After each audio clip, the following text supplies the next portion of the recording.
Good morning, directors. I now call to order this joint meeting of the San Joaquin Hills Transportation Corridor Agency and the Foothill Eastern Transportation Corridor Agency. We will begin with an invocation given by Director Wagner and followed by the Pledge of Allegiance led by Director Go. Thank you, Madam Chair. Dear Heavenly Father, as we meet in the shadow of the 250th anniversary of the founding of this great nation, let us thank you for the opportunity to live in such a nation. Let us thank you for the opportunity to be public servants in such a nation where we are always free to call upon your name and your guidance. Grant to us the wisdom and the strength you gave to that founding generation, that we, in the discharge of our duties, may always be true to the call in your scripture and as proclaimed and inscribed on the Liberty Bell, for us in the discharge of our duties to proclaim liberty throughout the land unto all the people thereof. You knew it, right, Lord? Sorry about that. This we ask in your holy name. Amen. Amen. I hope everybody had a great July 4th celebration. Please face our flag and ready, begin. I pledge allegiance to the United States of America and to the republic for which it stands, one nation, under God, indivisible, with liberty and justice for all. Were you stuck in that traffic? Okay. Thank you very much. And Madam Clerk, will you please call the roll? Chair Otto. Director Connors. Director Grant. Here. Director Paysold. Present. Director Stevens. Here. Director Zandbergen. Here. Vice Chair Voits. Here. Director Beal. Here. Director Bilodeau. Present. Alternate Jabbar. Here. Director Huang. Present. Director Meeks. Here. Alternate Nielsen. Here. Chair Kelly. Here. Vice Chair Penalosa. Present. Director Foley. Director Frost. Director Go. Here. Director Taylor. Here. Director Wagner. Here. Director Zhao. Chair, we have quorum. Thank you, Madam Clerk. Do we have any public comments this morning? One public comment was received via email from Sahan Sirusian. It was forwarded to the board yesterday morning. Yes, thank you. Now, directors, as a reminder, if you have any questions or comments or would like to speak, use the device in front of you and the clerk and I will see your name. We'll now move on to our San Joaquin Hills consent calendar, items 1 through 3, 5, and 7. Would any directors like to pull or discuss any of those items? Seeing none, I will entertain a motion from San Joaquin Hills. I'll second. We have a motion by Director Connors and a second by Director Taylor. Any discussion? All those in favor say aye. Aye. Aye. Any opposed? That motion carries unanimously. We'll now move on to the Foothill Eastern consent calendar items, 1, 2, 4, and 6 through 9. Would any directors like to pull or discuss any of those items? I'd like to move consent calendar, please. I'll second. We have a motion by Vice Chair Voits and a second by Vice Chair Penalosa. Any discussion? All those in favor say aye. Aye. Any opposed? Say no. That motion carries unanimously. Now we'll move on to our board business, which will be items 10 through 13. The first item, number 10, is the open market bond buyback program amendment, and we will hear the presentation by our CFO, Howard Mallon. Good morning, Howard Mallon, Chief Financial Officer for the agencies. For this item, I will be discussing the open market bond buyback program and requesting additional authorization through an amendment. By way of background, in January of 2023, the boards authorized the open market bond buyback program, which is an enhancement to our early bond paydown program. The initial authorization for the program was $100 million per agency. And today I will be discussing the program, the results as it relates to the overall open market bond buyback program, and then again requesting additional authorization. So by way of background, again, as it relates to the board's strong liquidity and the agency's ability to act flexibly, moving into not just the past, but also the future. That is due to the board's commitment to sound financial practices and the supporting policies that the board has adopted. That's resulted in improved credit ratings for both agencies over time. And when we have had bond refundings over the last 10 years, those improved credit ratings have resulted in significant savings. We've had strong liquidity that helped protect us against the pandemic, and we still have that through our liquidity policy if there were to be another event in the future. We have the ability to fund our capital program with cash and therefore not have to issue any additional bonds. And then lastly, as I think you're all very aware, we've had the ability to pay down bonds early. So what does that look like? And what I've done here is break down the debt service management program into three major categories. So starting on the left, the strategic bond refundings for savings that we've completed over approximately the last 10 years, saved interest of about $700 million without extending any maturity dates of our bonds. We've had the early bond paydown program, which we've discussed the most of these aspects, and that over this last number of years has paid down principal of $432 million and reduced interest by $482 million. And then the last component, which we're here to discuss today, is the open market bond buyback program that in 2023 paid down principal early of $151 million and had interest savings of $150 million. So through today, and we expect this number to grow, but through today, the bottom right-hand corner of this table, you'll see we've had early paydowns and interest savings that have totaled $1.9 billion. So what does that look like from a timeline perspective and how we've executed upon this? What you see here in the lighter colored dots in 2023, those are the executions of the open market bond buyback program in 2023, in which we bought back bonds at a discount and saved interest. The darker dots are the early bond paydowns that we have already executed upon per the board's strategic plan.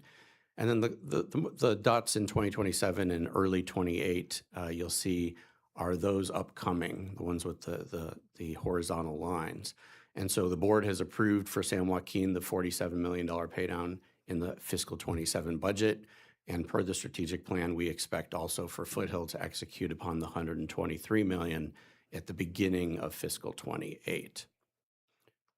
Moving forward into the future, Foothill Eastern has callable bonds in 2030 and 2031 that total about $1.8 billion. Now, as we've discussed before, this is when they become callable. This is the amount that is callable in those years. Our cash flow forecasts do not show that we will have the funds of that nature to be able to pay them down immediately, but we do expect that if the board desired, we could pay them down over a number of years into the 2030s. But there's a gap. There's about a 2.5-year gap for Foothill in which there are no callable bond opportunities. And so we believe that the open market bond buyback program, if the board reinvigorates it today through this recommendation, could provide opportunities for us to buy back bonds in the market at discounted prices, hopefully, that would allow the boards to continue to pay down bonds when there are no callable bonds available. For San Joaquin, its next callable bond opportunity after fiscal 27 is 2032. And that's $991 million. Now, this number is a little bit lower than I've had told the board previously. What we've done here is we've refined the number to reflect when we get to 2032 what's still callable, and that's because between today and 2032, San Joaquin will pay down some of these bonds normally through the normal debt service process every fiscal year. It's still a significant amount. It's almost $1 billion. San Joaquin has a 5-year gap in which there are no callable bonds. So the reason I'm here today is to present an opportunity for the boards to authorize additional funds for the open market bond buyback program, which I'll discuss further on the next slide, so that in these intervening periods when the bonds are not callable, if market opportunities arose and they made financial sense for the agencies and the cash flow was available, that staff could execute and continue to pay down bonds. So what does the open market bond buyback program look like? By way of background, there's 2 major components here that I'll discuss further. But to start with, this is the program that the board authorized in 2023. It authorizes staff to use unrestricted cash to go into the market when there are opportunities and they make financial sense to pay down bonds early by buying them from investors. No guarantee that those opportunities arise, but by authorizing the program, it does allow us to act nimbly when those opportunities do arise. By way of reminder, we will always consider cash flow needs, just like we do with all bond buybacks or bond paydowns, to ensure that other strategic plan items are funded, such as capital projects. We're not going to take funds away from a capital project to pay down a bond early and leave that project needing additional funds. So to describe the 2 components here, the way I would describe it is the one on the left is maybe what you would call the opportunity with less activity, and the one on the right is more targeted and allows us maybe potential opportunities to buy larger sums of bonds in the market. So on the left is the bid list buyback program that the board authorized in 23. That is where our investment advisor, who invests our funds for us, as they are reviewing market bid lists daily, they will notify us if there are opportunities to buy our own bonds in the market. Instead of investing as they do for us, we could use them to buy our bonds in the market and retire them. Now, this is where I was saying there's less activity. Our investors, largely institutional investors, tend to hold our bonds to maturity. So I do not expect that we would see significant opportunities here, but it is still an opportunity. And the benefit with this is because we're using our investment advisor, there's no cost to us to do this above and beyond the fees that we pay them just for their normal services, because they perform this. It's just part of their normal daily activities. That being said, if they did find something and it made financial sense for the agencies to do so, we could buy those bonds back in the market and retire them. So now on to the other side. This is the targeted opportunity. The boards in 2023 authorized Goldman Sachs, one of our investment banking firms, to be the executor of this part of the program, and we would continue to use them. And we also then use our municipal financial advisor, PFM, to provide financial advice. And effectively what happens there is that as part of their normal process, they're monitoring the market on a daily basis. They're looking for opportunities because this will earn them a fee, let's be honest, right? They, at the end of the day, are looking for opportunities for us to buy back bonds from institutional investors at a discount. And if those opportunities were to arise, they would work with us to target specific investors and negotiate with them to buy back those bonds. Again, at the end of the day, if it makes financial sense for us, net of the fees, we always want to take that into consideration, meaning it's positive for us net of the fees, then we would execute upon those opportunities. My promise to you is that with this authorization, if we do execute on any of these, we would come back and present the results on a minimum at a quarterly basis to the Finance and Investment Committee and the boards to give you updates. But effectively, this is just a continuation of a program the boards already have adopted and have been successful in us executing upon. And so with that, my recommendation and the staff recommendation for San Joaquin Hills is to approve Resolution S 2026-07, amending the open market bond buyback program by authorizing open market bond buybacks for the future in a cumulative amount not to exceed $200 million. And the recommendation for Foothill Eastern is the same. The resolution number is F 2026-08. Where did the $200 million come from? This is us looking at cash flow forecasts, knowing that we're talking about multiple years that we're looking at, that where we could be possibly executing upon, looking at that long-term cash flow, discussing this with our municipal financial advisor and the investment bankers as to what's in the realm of reality that we might be able to buy back from the market over that time period. Again, no guarantees that we will execute, but we think this is in the realm of possible within those periods of time in which the boards do not have callable bond opportunities. And so with that, I'd be happy to answer any questions. Thank you, CFO Mallon, and that was a very good report. Again, the point of this is to provide flexibility and the ability to be nimble in light of potential opportunities that come up. I want to really commend you, Mr. Mallon, and the finance team and our former CFO, Amy Potter, for the resourcefulness and the good decisions that you have helped us to make in the past to make this type of scenario even possible. So thank you for that. We do have a couple of questions. Supervisor Wagner. Thank you, Madam Chair. I'm sure you thought about this, and just help me walk me through the economics. We've got a 2.5-year gap for Foothill where there are no callable bonds, and then roughly $1 billion available for call after that. San Joaquin, 5 years, and again, roughly $1 billion afterwards. This $200 million comes out of what would be available to call, to exercise some portion of that $1 billion. Why this way instead of the existing strategy, which is pay down as much as we can, or within reason as much as we can when they hit a callable state? Economically, how does this necessarily work to our advantage rather than staying the course? Thank you for that question. So this opportunity could be to pay down some of those bonds that are callable in the 2030s earlier, therefore saving additional interest. So it could be financially, yes, you're taking dollars away from those callable bonds, but you're using them to generate an additional benefit by paying down those bonds earlier. Alternatively, again, no guarantees, we could be able to buy non-callable bonds in the market, which are, they're not in that callable opportunity, so we will never be able to pay them back early unless we buy them from the market. Okay, but if this makes sense, and I think it does, I guess my maybe broader question is, we did it a few years ago, I think 3 years ago. You asked the board authorized it. You're coming back asking the board to authorize it. If it's a good idea, why don't we just say anytime? You come to us, but why not have a permanent open market bond buyback policy? That's effectively what I'm requesting today. I believe that this $200 million will serve us over a longer period of time. I don't have something in my pocket that says I'm going to execute tomorrow, right? I believe that this is exactly what you're describing.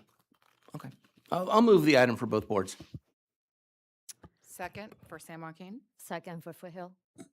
Okay, we have a motion by Supervisor Wagner on behalf of San Joaquin Hills and a second by Vice Chair Otto on behalf of San Joaquin. I know. I'm going to take the motions and then continue with comments. A motion by, again, Supervisor Wagner on behalf of Foothill East, seconded by, who was the second? Director Wong. So we will continue with discussion, but we do have both motions on the table. I'll next go to Director Stevens, followed by Vice Chair Voights. I just have a very I think it's a simple question that maybe I'm the only one in the room that doesn't know the answer to. What does it mean when a bond is callable? And how is it that it's callable, but then we pay it off over a number of years thereafter?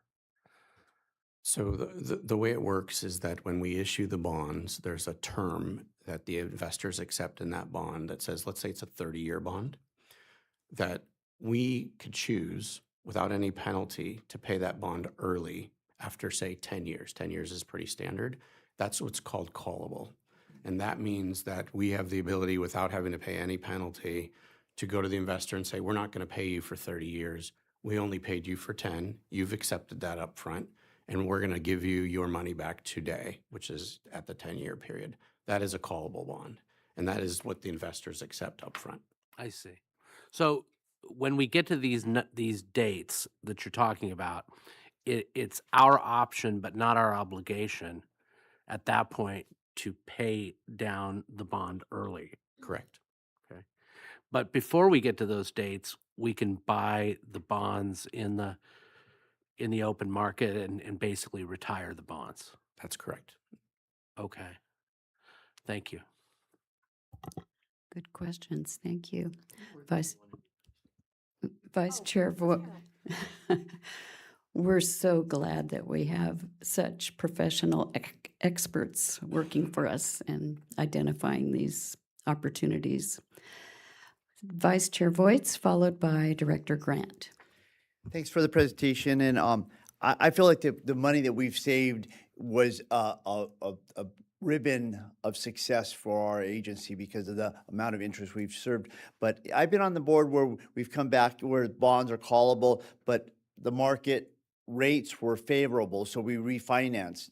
But now we've gone back to where every time it's callable, do we just go ahead and even if though the market rates are less than what they would have been for interest before, do we always look to buyback, or do you make that option because we have the 241-91 coming up and the improvements to the 91 freeway? We're always monitoring for opportunities to save, as you mentioned. That could be refundings, or that's, as the board has directed in recent years, that is to reduce the bond balance, right? So that has been our focus. But yet, if a refunding opportunity came up where we didn't have the opportunity to call bonds and it was purely to save money, we would bring that to the board's attention as well. That was my question. Thank you. Thank you. Director Grant, followed by Director Beal. Okay, going with maybe I'm the only one in the room that doesn't understand this, like John. I'm curious on the bonds, are they uniformly adjusted? Like, I see this is a calculation of the cost of money, like if it's better to pay the interest or can we use the money? So are they uniform?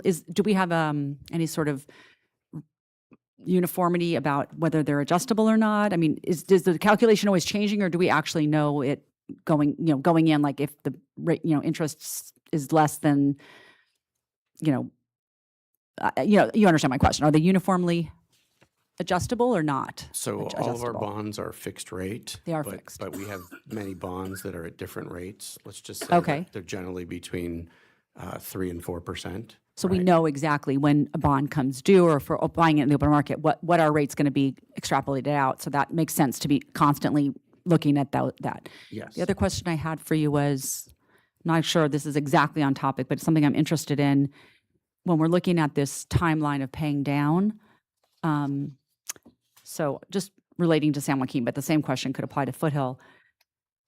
Do we have any kind of calculations? Can we extrapolate out from 2027 when we pay off the $47 million to 2032 when we have this opportunity for almost $1 billion? Do we know generally our, income flow, what we would have otherwise put on the side to pay off the $1 billion? Notwithstanding that we're going to maybe acquire some here and there, but do we know how much can we save? $500 million? How close will we be to being able to pay off this $1 billion in 5 years? What will our money, our piggy bank hold? So our current projections show, again, many factors there, revenue coming in and so forth, but our current projections show that $1 billion would likely be paid off by 2036 or 2037. So that's like more like 10 years. So we'd have about half of it. We'd have about half the billion in 5 years is sort of just. Maybe, Okay. Could you clarify your question? No, you've answered me. Thank you. Thank you. Thank you, Director Beal, followed by Director Zandbergen. Thank you very much. My question first is relating to costs. I think I heard you say during your presentation that there would be no costs now by reauthorizing this program payable to our consultants, to Goldman or PFM. we've already engaged them. This is part of what the services they're already providing to look for these opportunities. Did I understand that correctly? There's no charge for them or our investment advisor to look for the opportunities. If we were to execute upon an opportunity with Goldman, the program the board authorized to pay them 0.3% of the amount we buy back. It's essentially $3 a bond. We've reconfirmed with our municipal financial advisor that that's still a fair price 3 years later. So from when it was authorized. So, and Goldman has accepted that. Thank you. I also heard you say during your, my next question relates to the limit of 200 million. I heard you say you think that's the reasonable amount, but I guess my question is, why have the limit at all? What if market conditions are such that all of a sudden 300 is possible? Do we need a limit? Because it's a great no question. transaction gets approved unless you come back to the board for approval. And if it's at 250 million or 300, Let me clarify, the program that the board authorized is that with this authorization, because we need to be nimble, we actually execute per the program authorization, and we report back to the board the results. So it's unlike going out and issuing bonds where we come to the board for a request. This is, and the program is authorized this way already, it was in 23, that the board is authorizing us to execute under the terms of the program. Has to not only fit into our cash flow, it needs to make financial sense, and the program is very clear on that. And then we come back and report back. that it's done? Yes, Congratulations, board, we've done it. that is correct. So the determination, for example, that there was still adequate funds for anticipated capital projects is a decision being made by staff and our consultants without any board input? That is correct, yes. And I would say from my perspective, we're doing that on a regular basis as it is. For example, when we are evaluating early bond paydowns and telling you, the boards, we believe this is what can happen for a capital project. I think we get many questions. Do we still have cash to do these things? And our answers are yes. I think we're already performing that function on the behalf of the boards and prepared to answer any questions and provide the feedback to the boards as necessary. And I heard you say that you do it so that we need to be nimble, meaning to move quickly. But how quickly really is being nimble? Don't these transactions take a while to complete, and It's is bringing it to the board It's a great not question. a timely option? So the way this is structured is such that we can generally, if negotiations are quick, we can execute upon the targeted, which is the one where you're working with the investors to negotiate within 2 weeks or less. And so this isn't like going to the market where you're going to issue bonds or you're going to do a bond refunding where it takes months and you have to issue many documents. This type of program is very narrowly focused. It actually has limits. We can only, under SEC rules, we can only buy back from an individual investor 50%. We can't talk to more than 10 investors at any given time. There's specific ways that this is allowed in order to be very nimble. Okay. Thank you. You're welcome. Okay, and Director Zandbergen, followed by Director Frost. Okay. Yeah, good morning. Yeah, so to say $1.9 billion, that's impressive. That's, you're on the right path for that. So the question I have is, if we pay that $200 million for each of the agency, does that kind of subtract from the 919 and 991 is basically our total bond debt? If we were to buy back some of those callable bonds early, yes, that would be correct.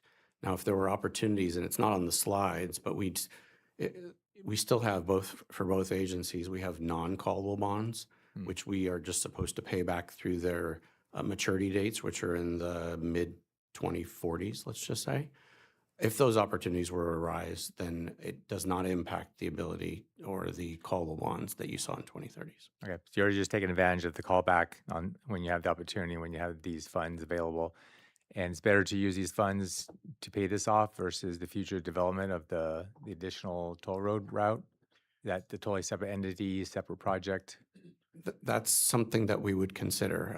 I provide my guarantee to the boards that when we look at these opportunities, whether they're the early bond paydowns when they're callable, or we look at open market bond buybacks, we always consider the cash flow needs for capital projects and other board strategic plan initiatives before we would consider looking at the bond paydowns.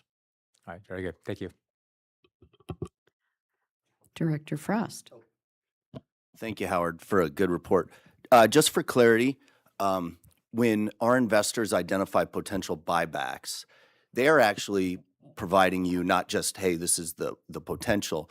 They're actually providing you the calculation that it is to our betterment to do this relative to holding it on for our next callable bonds, correct? Or is that your calculation? We do that in conjunction with our municipal financial advisor. Okay, good. That was sort of a play off Dawn's.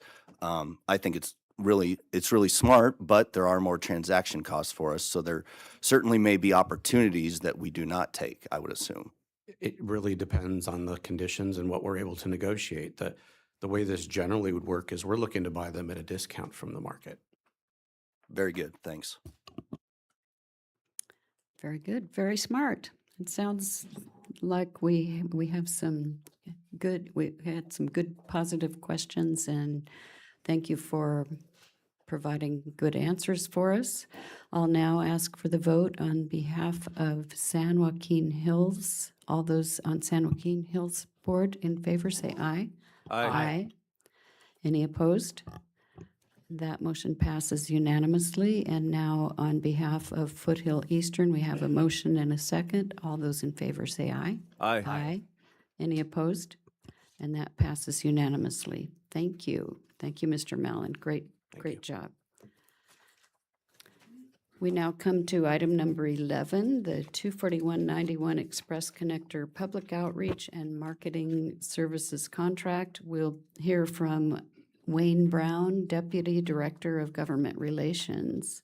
And as a note, this is for Foothill Eastern Board only. Good morning. Madam Chair, this is Dennis. I'm going to recuse myself on this one. This involves someone on my city council, so I just feel that ethically I shouldn't get involved in this one. Thank you.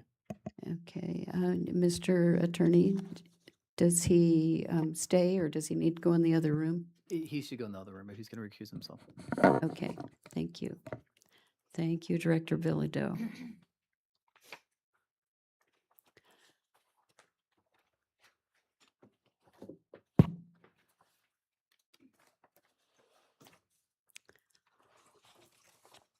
All right, Mr. Brown, thank you. Good morning, chairs, vice chairs, and directors. My name is Wayne Brown. I'm Deputy Director of Government Relations. Today, I'm presenting item number 11, a proposed contract for public outreach and marketing services supporting the 24191 Express Connector project.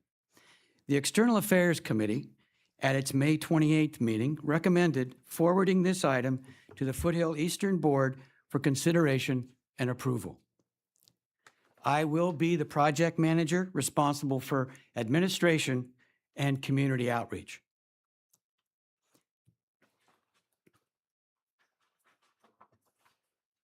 The 24191 Express Connector project is key to TSA's strategic plan for system improvements. External Affairs is responsible for communicating its importance, progress, and benefits to the public and to agency stakeholders. The new toll direct connection that will be built between the 241 toll road and the 91 express lanes will be completed in 2029. The unique operational features that are required for this project require a robust educational marketing campaign and outreach program to make sure that our customers really understand how it's going to operate. The system will truly operate differently than the toll roads that our customers drive on today. This is also a multi-agency collaboration between OCTA, RCTC, Caltrans, and TCA. So you have 4 agencies. The communications, the information that's passed back and forth, information that goes out is extremely important to make sure that we're all talking on the same information and level.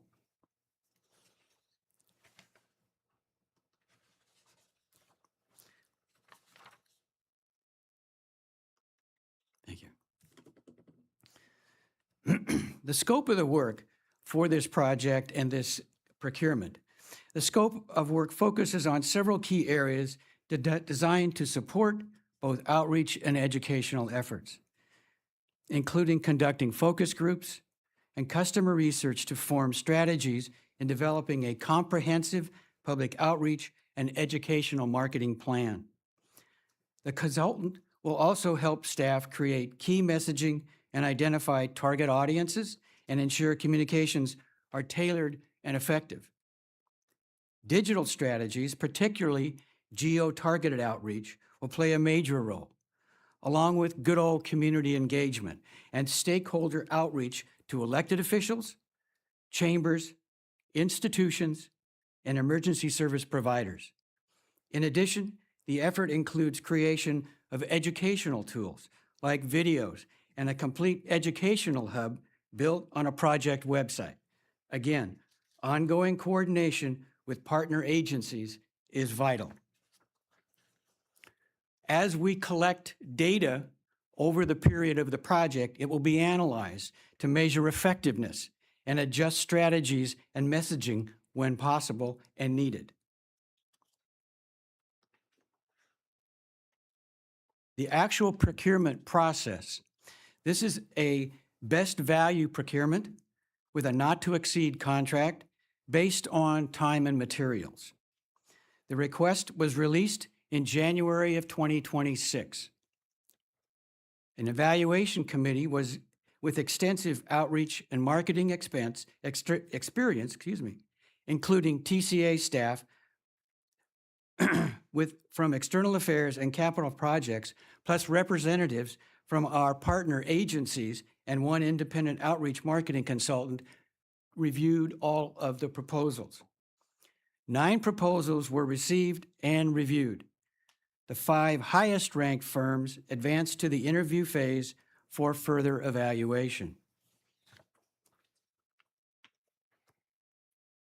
Following in-person interviews at TCA, Communications Lab was unanimously ranked #1 by all evaluators. Communications Lab brings an experienced and locally based team with strong familiarity with the corridor and transportation projects. Their project manager has over 25 years of experience managing community and transportation outreach programs. The team demonstrated a clear understanding of the project's complexity, including construction impacts and the need to educate users on the new operational features. Key personnel in their team includes a specialized sub-consultant, Pulsar, with major tolling experience targeting strategic outreach and tolling education in several locations across the country, including Southern California. And Salvo Media for digital marketing and advertising to ensure that our messaging, which is extremely important for this project, is effective across all of the platforms that we will be utilizing. Overall, the team offers a strong combination of experience, technical expertise, and advanced outreach strategies. Now, before releasing the RFP, staff identified 27 outreach marketing tasks across the project's 3 phases. They estimated labor hours using best practices, comparable projects, and staff experience, resulting in a total estimate of approximately 7,000 hours of work. Breaking it down by phase, in pre-construction spanning roughly 5 months, comprising approximately 900 labor hours and a budget of just over $125,000, to include work creating stakeholder and emergency response committees, outreach planning, focus groups, logistics, and plans for a groundbreaking event. Phase 2 construction represents the largest effort, roughly 36 months and some 4,850 work hours at a cost of just over $674,000. Construction brings the highest volume of time-sensitive outreach, closures, shifting traffic, project updates, customer impacts, and issue response. We add to that the hours and costs to develop and execute a major educational marketing plan.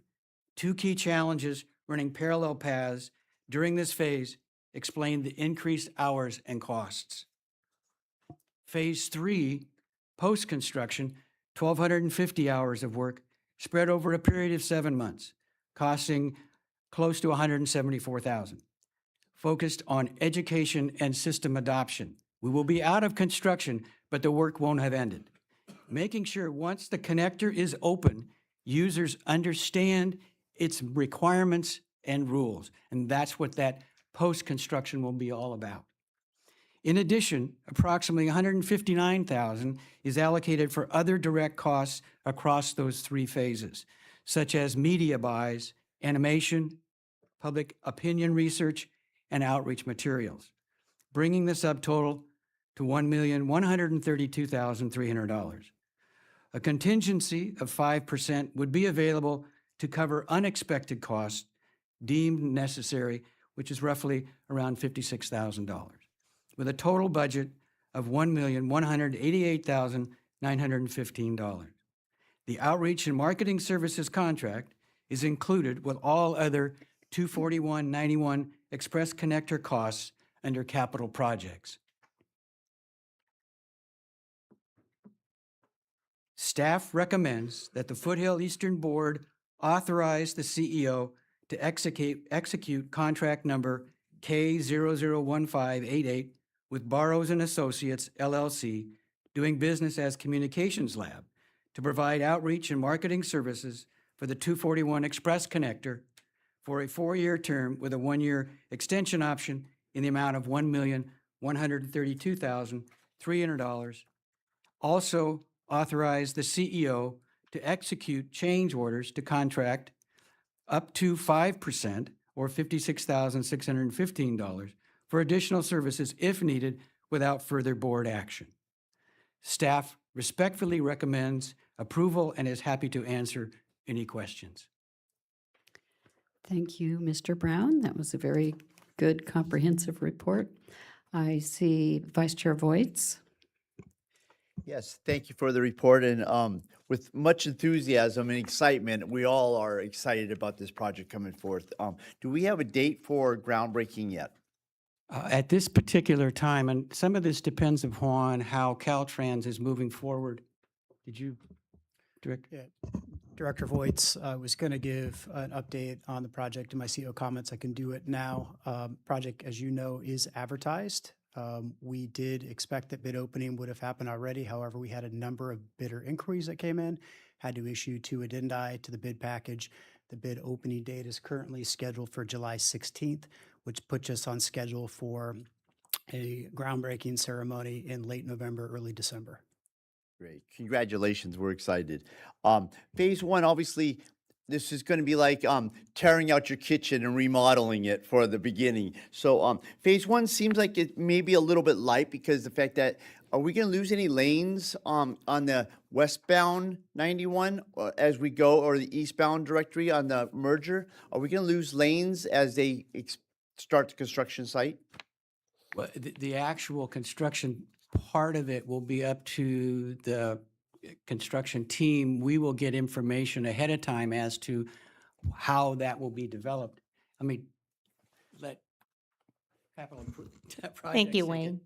Stephanie Blanco, Chief Capital Programs Officer. No, there won't be any closure of westbound lanes during this initial pre-construction phase. All of that will be after the groundbreaking and NTP on closure of lanes in the eastbound direction on the 91.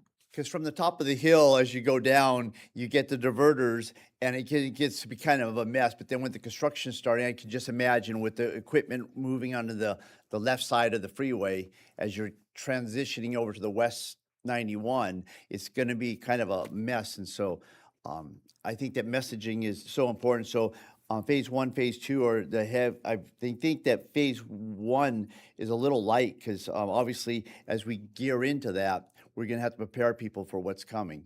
Director Voigt, there's going to be a lot of planning from the TCA team as long as with the consultant and the contractor to make sure that we're staying ahead of what those closures are going to be and communicating that out to the traveling public. Awesome. So thank you for you both. We all wish you Godspeed, much success. And so we're excited. Thank you so much.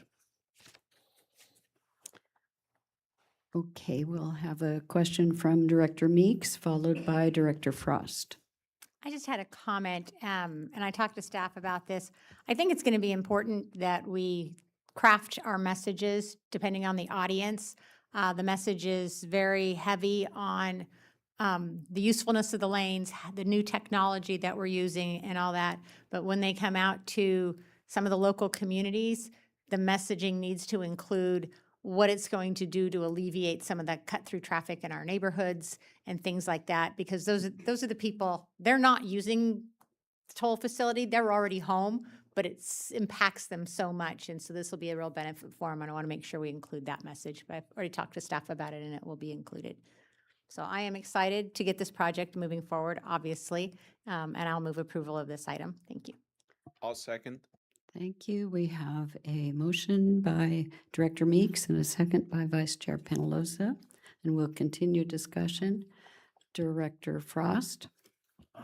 Oh, thank you. A specific question to this, but then also maybe a question for Stephanie. This, I might have missed it, but this seems to me to be one of the first sort of project-specific contracts related to this. And so my question is this. I assume you had some sort of estimate in your Excel spreadsheet for external marketing or whatever.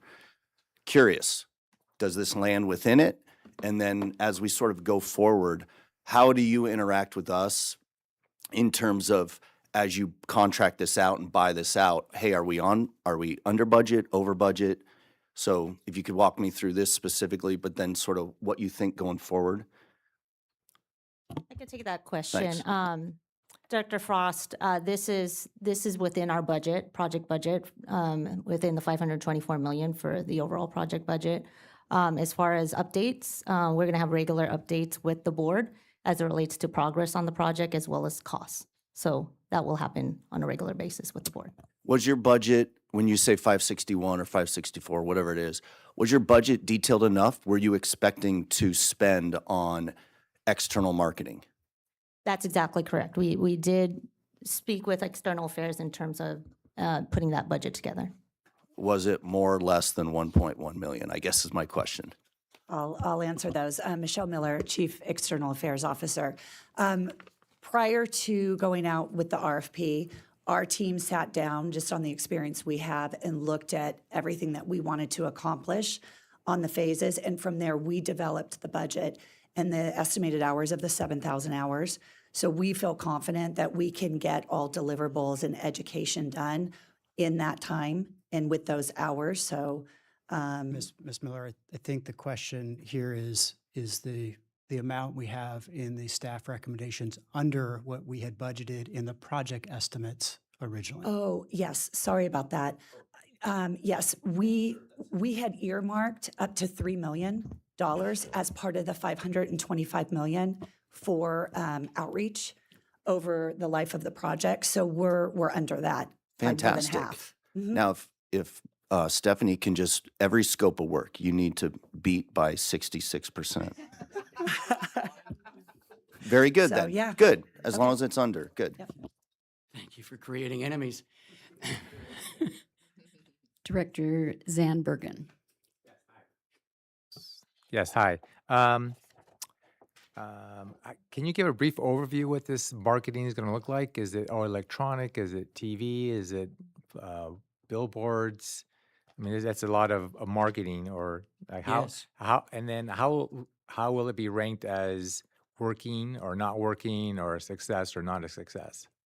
Two things. One, it'll be a combination depending upon the things like geo-tracking. If we want to focus down into an area like Yorba Linda, like Anaheim Hills, it's going to be very specific to that area. Two, it'll be large since we have customers who are traveling from the different counties in, so we're going to push that message out to identify your second point to that was the second. The success or not successful? So we will be tracking constantly metrics on all of the particular digital information that we're putting out, plus the fact that we'll be doing face-to-face type community outreach, getting comments back from people there. Plus, we'll have a project hotline kind of thing where we can take in information and an email. So all of that information being brought together, which is why we have a very good marketing internal team and external team. They will be monitoring that. They'll figure out how we're doing. If we need to shift messaging, if we need to focus more on a particular area, that will be the job. And then you said the geo tracking. Are you going to have people with radar guns to count the number of cars going by? I mean, I don't know how else No, to that's ask that question. Or is it license plate reading, like where you're from, where you're going? It's a combination of situations that track individuals if they enter, like say the corridor every day, same time, same, that kind of thing. We know that individual there, that kind of information might be going out to that individual. Again, we will have a great effort of requesting people sign up for information on our system. Michelle Miller, External Affairs Officer again. And one reason we have Pulsar advertising in the audience is they'll be helping us with that, with the geo fencing and geo tracking of the marketing capabilities and strategies. So. Okay, and will we see stats as far as, you know, what how does it look today and how is it changing? And I guess it really won't happen until the road is open. And Well, then, we'll be tracking with each campaign that we do, especially with the education, we'll be tracking each campaign that we do. So we'll be getting metrics back and analyzing, and we will definitely be coming to the board. We would love to be giving updates. So you all know too what campaigns we're working on and how the outreach is going. We'll be giving updates to the board. okay, and then the hours, is that just the total number of hours of number of employees doing that? Or is it, that's just distributed over 1 or 2 employees over a period of time? Yeah, the labor hours that we've identified, we have key personnel that the contractor has provided. So it's based off of that key personnel, which is roughly 5 to 6 people, but that could fluctuate, but we've based it on the key personnel.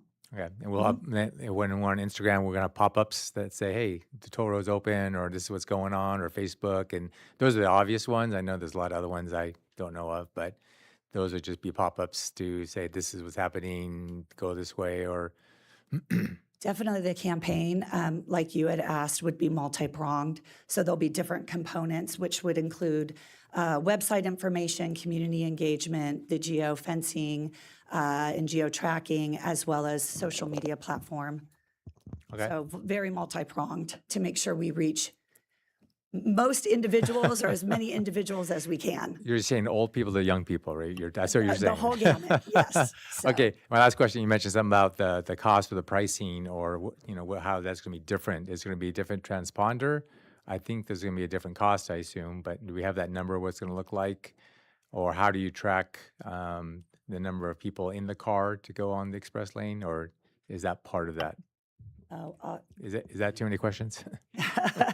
It's okay, you're getting us on this All one. right. It's just, this really fascinates me that this project is so big and there's a lot of moving pieces, and how do you, you know, justify it basically in the end?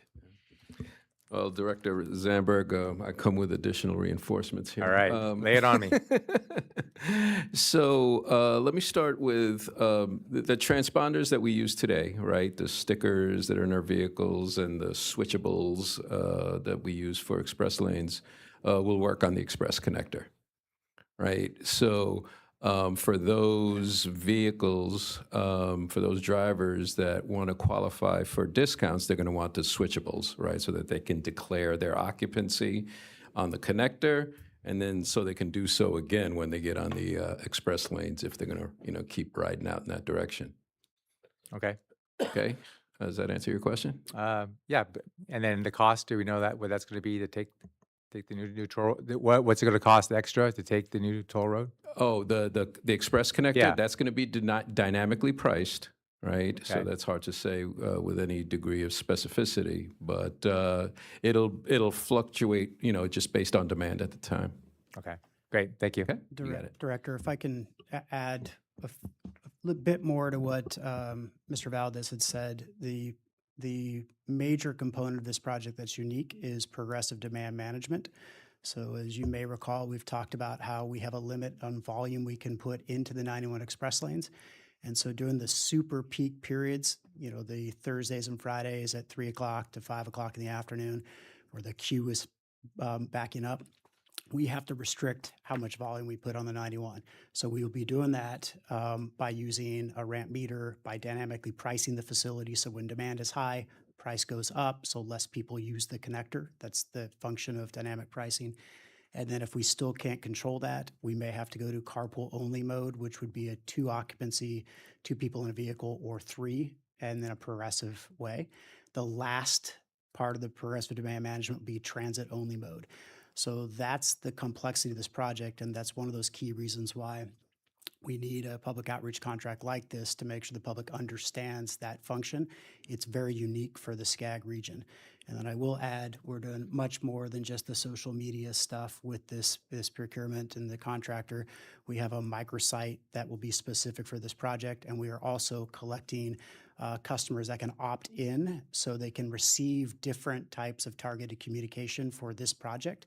As you all know, we can only reach out to our customers under very unique circumstances unless they opt in to receive more information. And that's a statutory challenge that we have.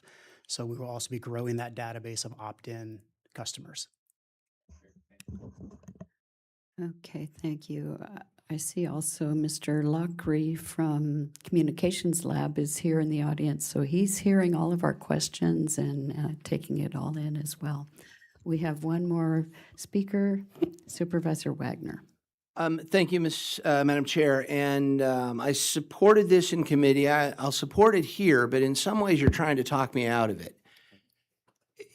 And my concern is actually not so much this contract. It is maybe our budgeting and procurement process. You answered Director Frost that we budgeted this at $3 million.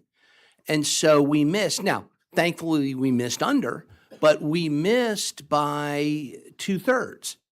And that raises a question. I will assume, since this is a response to the RFP, that you put everything in the RFP that you thought was going to cost us around $3 million, that you get back a bid from a competent firm at this number. How did we miss by so much? And what does that tell me about the rest of our procurements? Because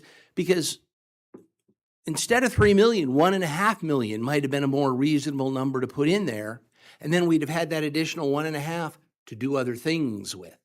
How much money are we locking away in these various contracts because we are so wide of the mark when it comes down to specific elements in that project? How do we miss by so much? And how do we fix it? Director Wagner, good question. In regards to the budget, we public outreach contracts on an average are about 1%. That's kind of a going rate, 1% of the construction. So I think with construction alone, it's running about $300 million. So that's where we got the 1%, the $3 million to earmark. But in really taking a look with our expertise on the team, where our team has done this in the past for projects outside of TCA, we really took time to put together a Excel doc and look at all tasks that were needed. So that's how we came in with the 7,000 hours and the 1.132. Also, we have a very talented team here at TCA. We do a lot of work with our team. In fact, we've already started work on groundbreaking, the microsite, and certain things where that we don't need the consultant help. So that has also brought down costs. So we're able to do a lot of work on internally here. None of that was apparent to us. None of that was considered when we set that $3 million bar. Well, I don't think we did not set it externally. That was Michelle, something. That was just random. That's math. It's 1% of the 300 million. It's in general. Director Wagner, if I may add a little bit of context. So when we did the most recent cost estimating, it was set at the norm and the standard of the 1% of capital costs. That's when we got that estimate. That was years ago when we re-baselined that. Subsequent to that, drafting the scope of work, the team got more surgical in what our needs are. I was also asking very specific questions about cost control and what is needed for this project. In addition to that, our team did do some of this work that was anticipated prior, like start of development of the microsite and things of that nature, starting to think about how would we get the opt-in sheets with customers. So there has been some work done by staff that's further reduced that cost. I can tell you, we have very detailed elements in that scope of work of what the contractor will do. I'm confident that this is the right number of hours. I appreciate the question, but I would treat this as if a couple years ago we knew less. We knew a lot more now when we went out for procurement, and that number was reduced. Okay, thank you. Okay, thank you. I think one more factor to look at is on your final ranking page where the hourly rate on this is quite a bit lower than some of the other competitors. So, all right, we do have a motion and a second, and this is Foothill East only. We have All one more those in- question, Chair, in the queue. Someone has a question. Director Paysold. Thank you. I actually have an opposite question because I look at budgets many times and sometimes there could be things missed. What happens if the procurement process, they missed items and it really needs to be around 2 million or some other figure? Will the group be coming back because they need more resources or they didn't understand the scope of the work once they're doing all of the work? Well, again, we had when we received the proposals, we had our estimate, not only with other direct costs, but also labor hours, that we compared what the proposers had to what we feel is necessary. Ms. Miller, Yes. if I can answer it more directly. Okay. We have 5% contingency. That's the recommended staff recommendation. So if we anticipate we will go above that contingency, yes, we will be back in front of the board asking for supplemental funding. That was part of that lens when we were evaluating the hours and the needs. But we will be tracking workload and progress status and performance before we come back to the board. So we will have an answer. If you're asking us why are we asking for more, we will have a clear answer as to why. Yes, because I do see that does happen sometimes with contracts and sometimes the scope of work is larger once you're knee deep. Thank you. And there is risk on this one, and it would be at the tail end of construction and opening. That's where I believe we have the right amount. If it turns out there is still customer confusion with progressive demand management, with operations, with partnering, we may have a need to come back to the board. I don't anticipate that at this time, but that's where the complexity would really come in. Thank you. Okay, very good. Again, this is Foothill Eastern only. We had a motion by Director Meeks and a second by Vice Chair Penaloza. Foothill Eastern, all those in favor say aye. Aye. Any opposed? And that motion carries unanimously. We go now next to item number 12, State and Federal Legislative Update 2026. And we will hear from Sean McReynolds, Director of Legislative and Government Affairs. Thank you, Madam Chair, and good morning, directors. I am here to present item number 12, which is our state and federal legislative update. I'm going to go ahead and jump right into this update, which I'd like to begin just with an overview of the White House fiscal year 27 budget request, which was put out just a couple of months ago, but it helps to, I think, understand the administration's baseline desire for funding for this upcoming fiscal year. And some of the major transportation items that we've noted here is a top line number of $114.1 billion for the DOT, which is approximately a 1% increase over fiscal year 26. If you keep that number in mind, I'll have more to report on that in terms of what the congressional action has been on that number, as well as some of these other policy proposals, including cutting $4.2 billion for the electric vehicle charging program, as well as a proposed cut of $145 million from the RAISE grant programs and refocusing that program on critical lane capacity projects. There's also a proposal to rescind $4 billion from the California High-Speed Rail Authority, but ultimately Congress has the ultimate authority in terms of drafting the federal budget each year. Before I get into that, I'd like to just touch on the federal highway bill, which is the surface transportation reauthorization package that has to be reauthorized before September 30th. Otherwise, that lapses. And in anticipation of that expiration, the House Transportation and Infrastructure Committee released the Build America 250 Act, which was introduced on May 17th, and then ultimately passed by the committee. You'll see the bipartisan vote there of 62-2 just last month, or the month before, I should say. It's a 5-year authorization package with a $590 billion top line number. I'm very pleased to say that TCA was successful in having some national interoperability amendment language adopted unanimously. That was led by TCA and represented by a bipartisan group. That's Representatives Vince Fong and Garcia, both a California Republican and Democrat who serve on that committee that authored that language on behalf of TCA. So very pleased to see that language move forward. Again, this is language that helps to reaffirm congressional support for national interoperability and clarifying that toll processing information should be utilized for that purpose and for no other purpose. And so this helps to advance our initiative for national interoperability at the congressional level. A couple of other key takeaways from the Build America 250 Act.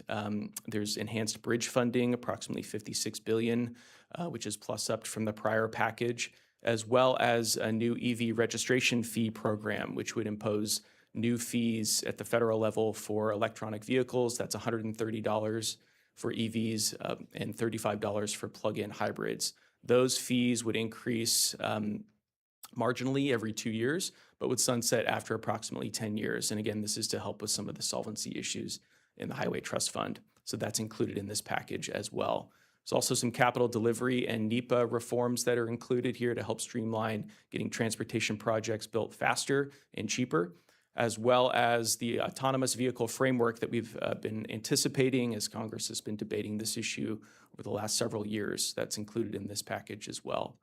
There's also an extension of the National Road User Charge grant programs and studies that would come subsequent to those.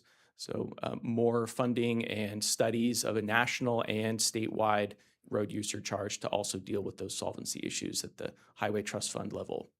There is also a proposal in this bill to restrict California high-speed rail funding for 2 years, as well as a proposal to establish a new advisory committee to oversee the operations from the federal level for that particular agency. I mentioned the appropriations and budget process that the White House was requesting. Now we've got some congressional action here over the last couple of months. The Transportation, Housing, and Urban Development Bill has passed the full committee there along a mostly party line vote of 34-27. That occurred last month with a top line number of $111.5 billion, which is slightly lower than what the White House had requested. But also good news to report here with some additional TCA-sponsored report language that was included, including similar language regarding national interoperability and language regarding toll plaza reuse for tolling agencies that have decommissioned toll plazas such as TCAs, and authorizing and directing FHWA to work with local agencies on administrative flexibilities. So again, bipartisan coalitions led both of those efforts, and pleased to see those report language inclusions here in this package. So we'll look forward to more action on those bills as Congress continues to move forward this year. Just want to highlight some of the upcoming state legislative deadlines. We are now in the first week of summer recess after the legislature passed and the governor signed a budget for this year. I will say there's additional work that needs to be done on that budget here in the last month of session when they come back in August. The fiscal committee deadline will be August 14th, and August 31st is the last day of the legislative session. And the governor has until September 30th to act on any legislation that's been sent to his desk. I mentioned the state budget. We do have a budget in place with more work to go. The top line number there for the fiscal year 27 budget is approximately $352 billion, and the bulk of that being taken up by the general fund at $248 billion. This budget also retains a $36 billion number for reserves or a rainy day fund and avoids a projected structural deficit that the LAO and others had projected for the next couple of years. So additional corporate tax receipts and earnings have given a little bit more cushion to the governor and the legislature with regard to the budget for this year. Included in this budget also is a $356 million EV incentive program. So there's additional funding for that, as well as some funding and policy provisions for the Real ID state-to-state program as well. This is a verification program that is needed for the California DMV to work with other state DMVs on information needed to verify the Real ID components for travelers. So that's also included in this budget, as well as a $40 million Clean California grant program investment as well. Now we're coming to bill positions. Staff has put together some recommendations on bill positions. We have utilized the legislative platform and our watch list to help develop these recommendations for your consideration. And we've also worked in coordination with CTOC, that's the California Toll Operators Committee, as well as other key stakeholders on these recommendations. We'll get to those new recommendations in just a moment, but I do want to provide a quick update on AB 334, our sponsored legislation on national interoperability, which would allow California toll agencies to participate. We just over the last couple of days have been engaging with not only the author's office, but also Senator Umberg, who chairs the Senate Judiciary Committee and is a key member of the legislature in terms of getting this bill moving forward. There's been some significant engagement, I would say, over the last week or so, and it was our expectation that this was going to be the case, that summer recess was going to be the prime time to continue to move this bill forward. So we had engaged in a months-long process with CTOC and with other key stakeholders to compile our counter amendments to counter what was initially put into the bill last year, which has resulted in us parking the bill on the Senate floor. We are now in the final negotiation stage of this bill, and we look forward to keeping the boards apprised as we continue to move forward with this. We do have until August 31st to have this bill passed, both the Senate and the Assembly, which could potentially even happen in the same day. So we have some time with regard to getting this done. But as I mentioned, the bill's passed the Assembly on the Senate floor. We'll be reporting back more to the boards as that continues. Now moving into the bill positions for the new recommendations. This is AB 2059 by Assemblymember Wilson, who chairs the Assembly Transportation Committee. She has authored legislation regarding the vehicle miles traveled methodology, and this is a mitigation bill which would exempt non-capacity increasing projects in rural counties from those VMT metrics. And as many of you are aware, some of those VMT metrics can result in increased transportation project costs. And so it's significant, I would say, that there is some movement in terms of reforming those methodologies and the mitigation that's needed to reduce those costs by the Assembly Transportation Chair. So the bill as it currently stands right now and is drafted would not impact TCA or Orange County since it's only applying to rural counties, but we do think that it's a significant step forward, albeit small, that there is some movement on this. And so the recommended action is to support if amended. And we've outlined those amendments in the attached letter that's included in the agenda package, which would request that this bill be expanded to Orange County and also exempt toll projects from VMT methodologies since tolling projects inherently reduce VMT. AB 2560 by Assemblymember Schultz. This is the Climate Action Plan for Transportation Infrastructure, otherwise known as CAPTI. CAPTI is a document that the State Transportation Agency puts together every several years, and it identifies the transportation system needs based on the climate needs and the climate action plan. So from the state's perspective, it helps to guide what their recommendations are to the legislature as it relates to funding programs and policies. This bill would codify CAPTI principles into statute.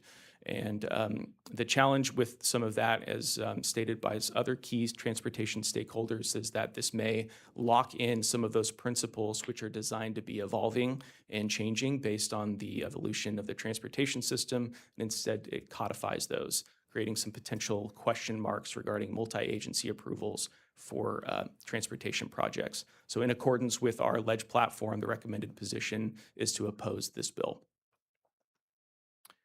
And lastly, SB 935 by Senator Choi here in Orange County, which is a design build authority bill.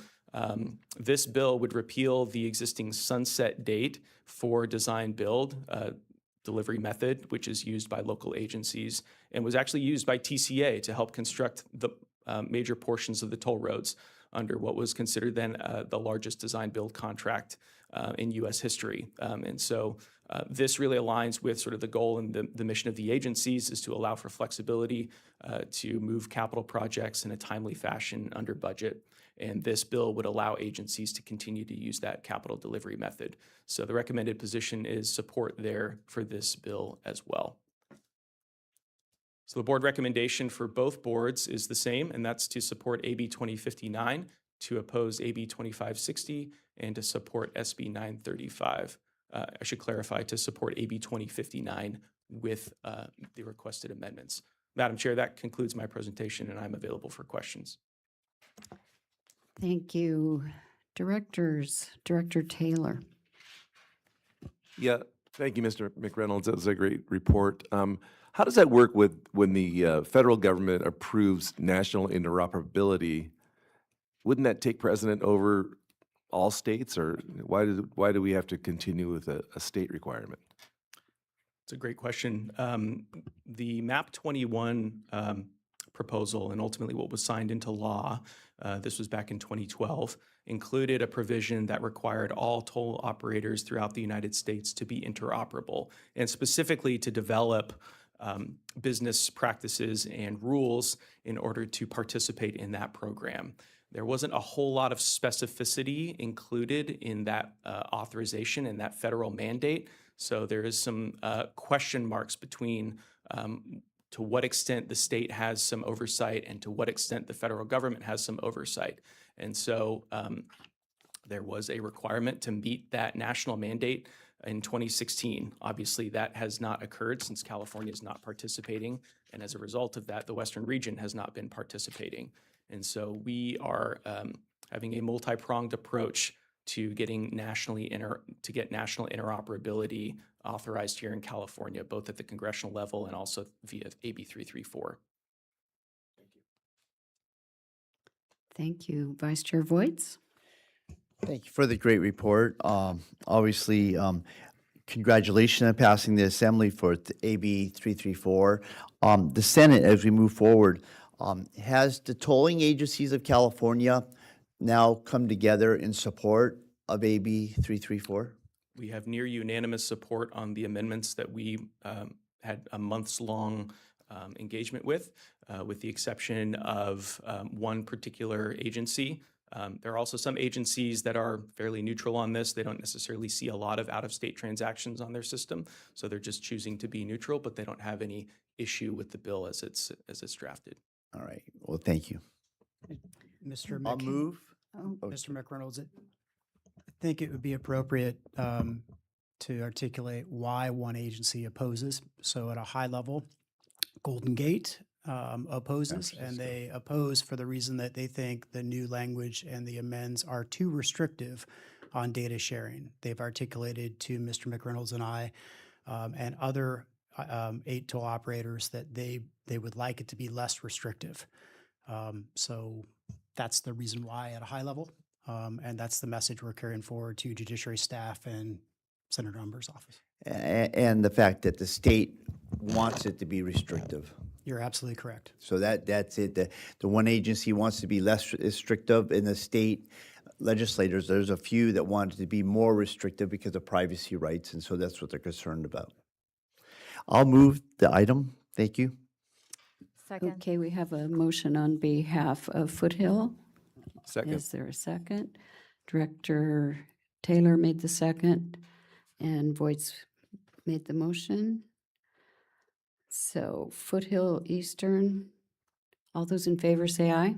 Aye. Any opposed? That carries unanimously. And may I have a motion on behalf of San Joaquin Hills? Madam Chair, I'll motion to approve with a comment. I had hit the button. Oh, I'm sorry. Okay, we have a motion. Let's get a second, and then we can have your comment. A motion by Penaloza, a second by Director Connors, and go ahead, Vice Chair Penaloza. Thank you, Madam Chair. I just wanted to thank you, Sean, for the presentation and the thoroughness of just the presentation itself and for not missing a beat. I mean, just wanted to really thank you for your work on this, so thank you. Okay, we have a motion on behalf of San Joaquin Hills. All those in favor say aye. Aye. Any opposed? And that carries unanimously. Now, our last business item for today is item number 13, changeable message signs, and we'll have this report given by Deputy Chief Capital Programs Officer Dave Spears. Good morning, chairs and directors. Dave Spears, and yes, Deputy Chief of Capital Programs. The item before you was presented to our Joint Capital Programs and Projects Committee on June 24th, and they unanimously recommended approval of the item, so I'm bringing it forward for your consideration today. Just to outline the purpose of this project, we spent some time evaluating the costs and the benefits of updating the agency's existing changeable message signs. These signs have outdated technology and are currently not operational.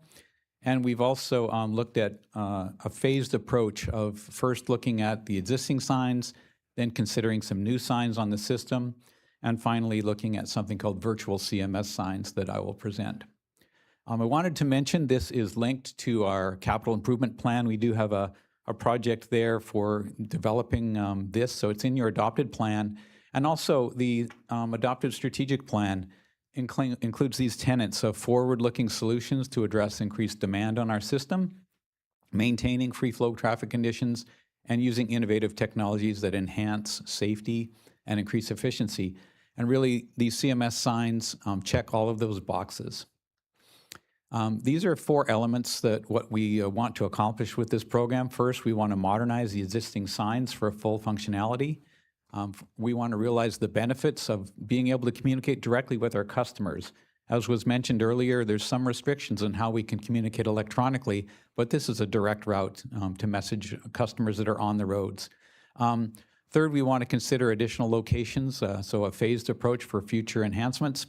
And fourth, we want to realize the benefits of potentially increasing ridership by communicating better with customers that are on or approaching the roads. As I mentioned, this gives us the opportunity to message directly with our customers. First of all, it can help with incident management. I know that some of you even were maybe ran into a traffic accident on the road getting here today. So changeable message signs is another way of getting the messages out and maybe helping people make a different choice on a different route. Customer communications, construction messaging, and also travel time savings. So the existing conditions, you can see one of the signs out on the road to the right there. We originally installed 9 signs. 7 of them currently remain available. They have aging panels. They have outdated communication technology. And currently, none of the signs can be operated remotely. This graph shows the locations of the 7 existing signs with the purple boxes. At the top of the picture on the 91 is a yellow dot, and over on the 405 at Harbor Boulevard, another yellow dot. Those are the 2 signs that were originally part of our 9, but they were removed by other construction projects. There's 2 additional signs that will be, I wanted to mention. In blue, as part of the 24191 Express Connector project, we'll have a sign that we use to display dynamic pricing as you're approaching that connector. And then there's Caltrans owns a sign on southbound 73, just south of Newport Coast Drive. And they're currently replacing the panel on that sign with remaining, keeping the existing structure and foundation. So I think that sets a nice precedent for us because that's the approach we want to take. We utilize the existing infrastructure, but to just put up a new display panel and new technology. This shows you the kinds of typical signs you might see, typical messages where it identifies a problem, location, and an effect. On the right-hand side, I'll just highlight stop traffic and 2 miles ahead. When we can message far enough in advance of an incident, drivers have an opportunity to make a last-minute choice, maybe getting off at an intermediate interchange rather than waiting for Waze or someone else to tell them, or to get caught in a traffic incident. Of course, these signs provide the type of message you see on the top, just a generic message, heavy traffic, sort of more of a safety-oriented message. But in the lower right, we can use these signs to present differential travel time. And so this is what you see on this slide on the bottom right is Junipero-Serra interchange on the northbound 5. We have a sign down there that's existing, and the route in red would take 34 minutes, and the other route only 17. So the delta between those two, you can save up to 14 minutes. And we believe if we message this way, it really encourages drivers to make a faster trip. And if you have an urgent trip, it really can help encourage drivers to make that choice. Also, as mentioned earlier on the other presentation, we have this express connector coming up with progressive demand management. Different agencies have different operating rules. So the operating rules in the 91 express lanes are slightly different than ours. You must have a transponder to use that system. Whereas our system, you have a variety of ways to pay. You can pay by plate and other ways. So that's another use for these signs is to message to drivers operational needs. There's also a safety benefit. This is a very detailed slide, but I'll try to unpack what it means. The darker oranges and red colors that you see on some of the routes are the routes that have higher accident rates, higher accidents and fatalities. And so to the extent that we encourage trips, drivers to make trips on less congested routes like our roads, we're taking vehicles away from those congested routes. And that does improve safety by reducing the amount of volume on congested routes. So here's the 3 phases that we're planning. The first phase is to update the 7 existing CMS signs to achieve full functionality, where we can put up messages remotely. The second is to look for key locations to add additional CMS signs on our system. And then third, we want to look at something called virtual CMS signs, which is actually being deployed at some locations now, one down at the Otay Mesa border crossing. And it's a way of communicating directly with drivers who have an app on their phone and have opted in, and then they can have a targeted message, and it becomes a really helpful way for us to test messaging and see what works best with our drivers as well. We did look at 4 different options labeled in this chart, A through B. Really, option A was a no-action option, and option B was the lowest cost approach, where we would just salvage materials from some of the signs to get the other ones operational. But those really don't check the box for a fully functional system. Option C is the one we recommend, which is to retrofit all 7 existing signs at a cost of approximately $1.5 million. That includes the new technology for communications and the new panels. Option D is included here at $5.2 million just because there's a possibility that as we get into project development, that we need to, some of the other infrastructure, the sign foundations or the sign structures themselves, which are 30 years old. In the event that we were required to replace some of them, then the high-end cost of the project could be more like $5.2 million. However, as I mentioned, we do believe we've looked at the condition, and we think those signs are fine, and they're adequate for us to proceed with option C. Phase 2, shown in yellow here, is 4 locations on our system where we think it may benefit drivers to have a sign where we can put up messaging. The project development schedule, costs, and logistics for putting new signs is longer. That's why we broke this into a separate phase. And we really want to get the current signs up and running first, and then this would be a future phase that we'd come back to you regarding. And then finally, this concept of virtual CMS. Again, it's something that's actually being done in other locations, and there's contractors and vendors out there that are specializing in this and very anxious to push this technology out. And so we'll get a chance to see how it's working at the Otay Mesa operation, and we really want to consider this on our system. I will mention this, I called it Phase 3, but it's really can be done concurrent with Phases 1. So we're looking for doing Phase 3 and Phase 1 right away with your blessing, and then Phase 2 would be a later step. A brief schedule for Phase 1. In FY27, we would procure professional services and initiate the project development. FY28, we'd complete the design and project approvals through Caltrans, and FY29, construction, the improvements. So the action requested before you is to direct staff to implement a phased approach to updating the agency's changeable message signs as described in the changeable message sign report, which is attached to your staff report. And with that, I'm available to answer your questions. Thank you, Mr. Spears. Excellent report. And we do have a couple of questions. Vice Chair Voights. Thank you for the report. Timely that we're speaking about this now, but is there any way that we can get any of these operational at the beginning of 2027 because of the construction coming forth at us? Virtual CMS would be a benefit to us. And I'm fully supportive of Agenda C because I want to refit all of them because it's marketing for the agency, and so it'd be good for us. But with the traffic coming up and the confusion, like a kitchen being remodeled, do we have any ability to fast forward this? Is our request for proposal ready to go out?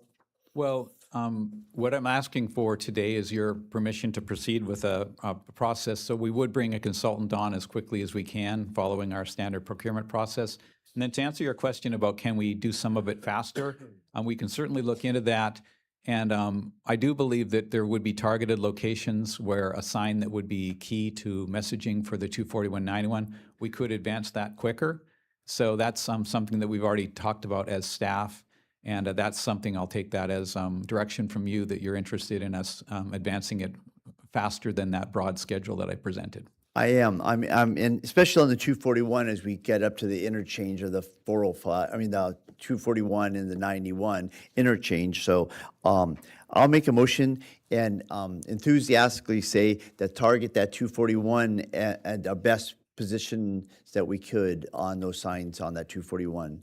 That would be my motion on behalf of the 241 Foothill. Thank you. We have a motion by I will second. Director Voights and a second by Director Wong. And we have additional comments. Director Wong? Well, my comment is really not related to what is before us, but to congratulate David on his retirement. This is his last presentation, and I will so miss you and all the hard work that you have put into this agency and your expertise that has guided this agency. And so much luck and best wishes, and we will miss you. Thank you very much. Okay. I think we all echo that. And Director Payzold.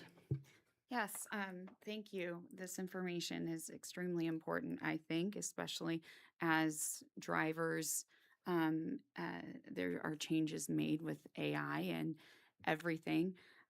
One of the areas I think that could really assist is at the exits where the stop lights are, where people need to stop, a reminder to pay their toll.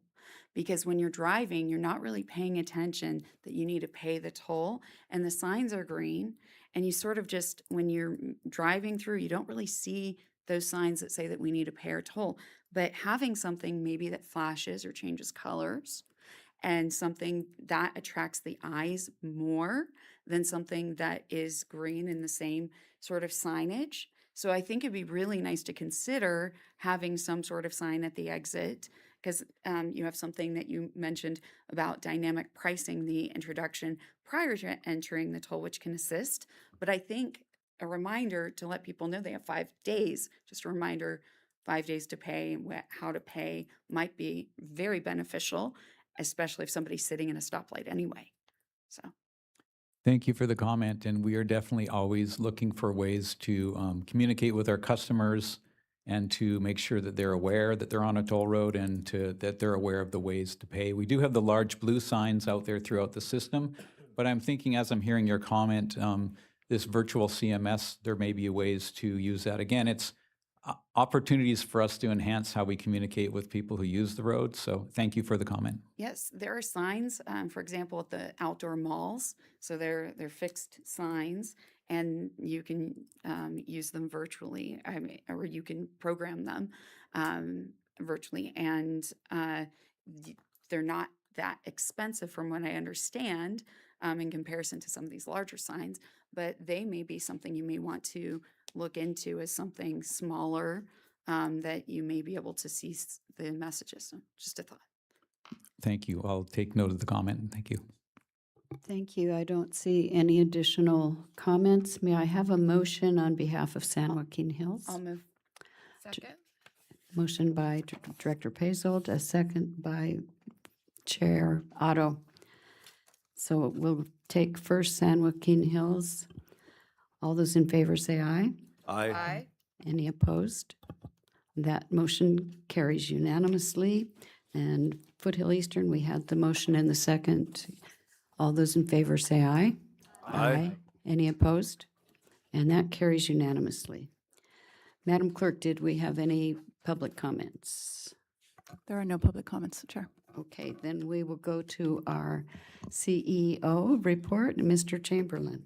Thank you, Chair.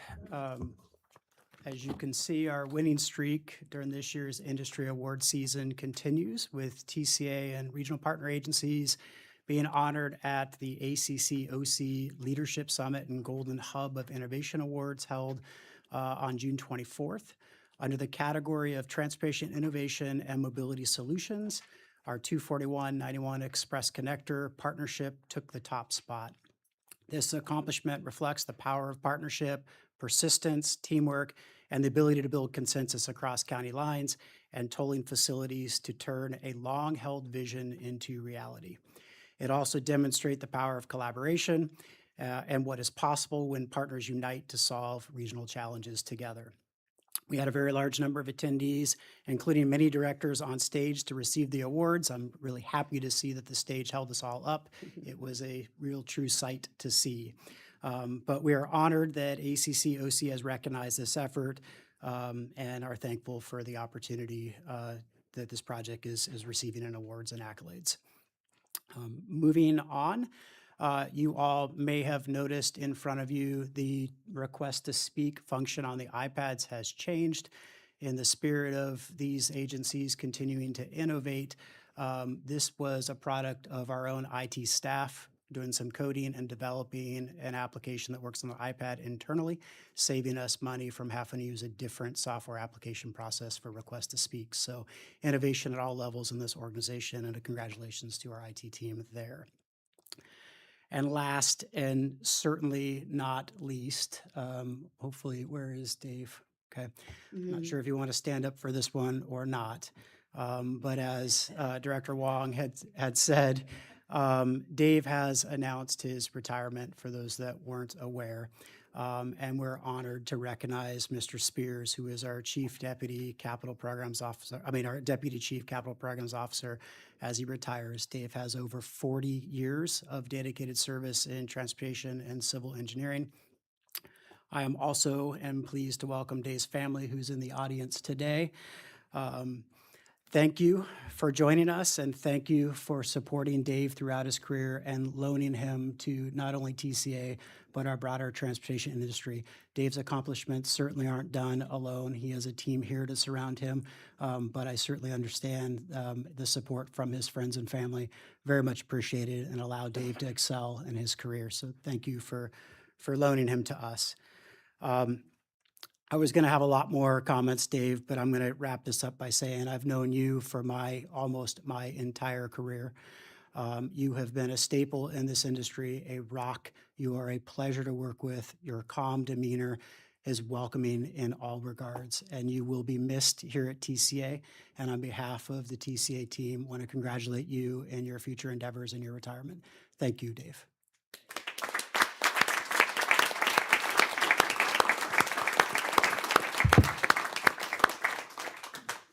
That concludes my comments. Thank you. Thank you. And my comment when I heard about his retirement was that we didn't get to vote on that. We try to keep them every day. Right. Okay, we'll go now to chair reports. Chair Otto, do you have anything to report? Nothing new. I'll just say congratulations to Dave. Congratulations on your retirement. Thank you for your service to transportation in Orange County. You've been very valuable, and we appreciate you. Thank you so much. That's all I have. Thank you, and I'll just tag on about the Golden Hub Awards. That was quite an honor. I think our CEO mentioned it, but to take the top spot in those awards was a very significant honor, and we were pleased. Chair Otto and I and a couple of directors were very pleased to be there. And as far as Dave Spears, he has indeed been an asset to this organization. His professional expertise has guided us on many projects. He was able to quickly pivot on at least one major project and give us guidance on in particular, this building. And many, many other projects, he's been providing his guidance, his professional expert advice and talents, and he will be greatly missed. I hope somebody will keep him on speed dial. And with that, that concludes our, okay, go ahead, Director Voights. David, you should be highly commended. The fact is, the success, the awards that we've received as TCA are a lot on behalf of your institutional knowledge and your commitment to mobility here in Orange County and for the agency. So thank you so much for your service to the county, to TCA, and the commuters of our county and the state. Thank you. Thank you very much. And I just wanted to say something in response to each of you. It's been a real pleasure to work with each and every one of you. You are very dedicated public servants, and I love how the human side of each of you. I've gotten to know many of you personally through committee, and deeply appreciated the kind words you've shared and the ways you've tried to help me along my way as I've tried to help you along yours. So it's been a blessing to be here, and I'm very honored by the kind words.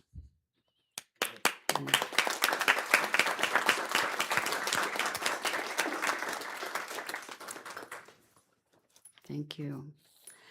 We now need to transition into closed session, which will be held in the committee conference room. Mr. Rubin, can you take us into closed session? Yeah, thank you, Chair. We're going to have a joint Foothill Eastern and San Joaquin closed session item conference with legal counsel regarding anticipated litigation under subdivisions A and D2 of Government Code Section 4956.9. There are going to be two potential cases we will be discussing, and I do anticipate reportable action. Okay, and before we recess into closed session, directors, can we get a picture of all of us with Mr. Spears on our way into closed session? So with that, we will recess into closed session, and we will return afterwards with reportable action.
Okay, I bring the meeting back, and I will ask Mr. Rubin if there's anything to report out of closed session. Yes, Madam Chair, there is one reportable action, which is that the board has authorized the CEO to enter into one or more written agreements at the CEO's discretion, extending the time period within which the claim for Mr. Cummings is to be acted upon, thereby allowing the CEO or his designee to try and negotiate a resolution. If the claim is outstanding and the time period for action is about to pass, then a denial has been authorized. And that's it. Thank you, Mr. Rubin. That concludes our closed session report, and the next regularly scheduled meeting of the San Joaquin Hills Transportation Corridor Agency and the Foothill Eastern Transportation Corridor Agency Board of Directors will be held on Thursday, August 13th at 9:30 a.m. at the TCA offices, and the meeting is adjourned.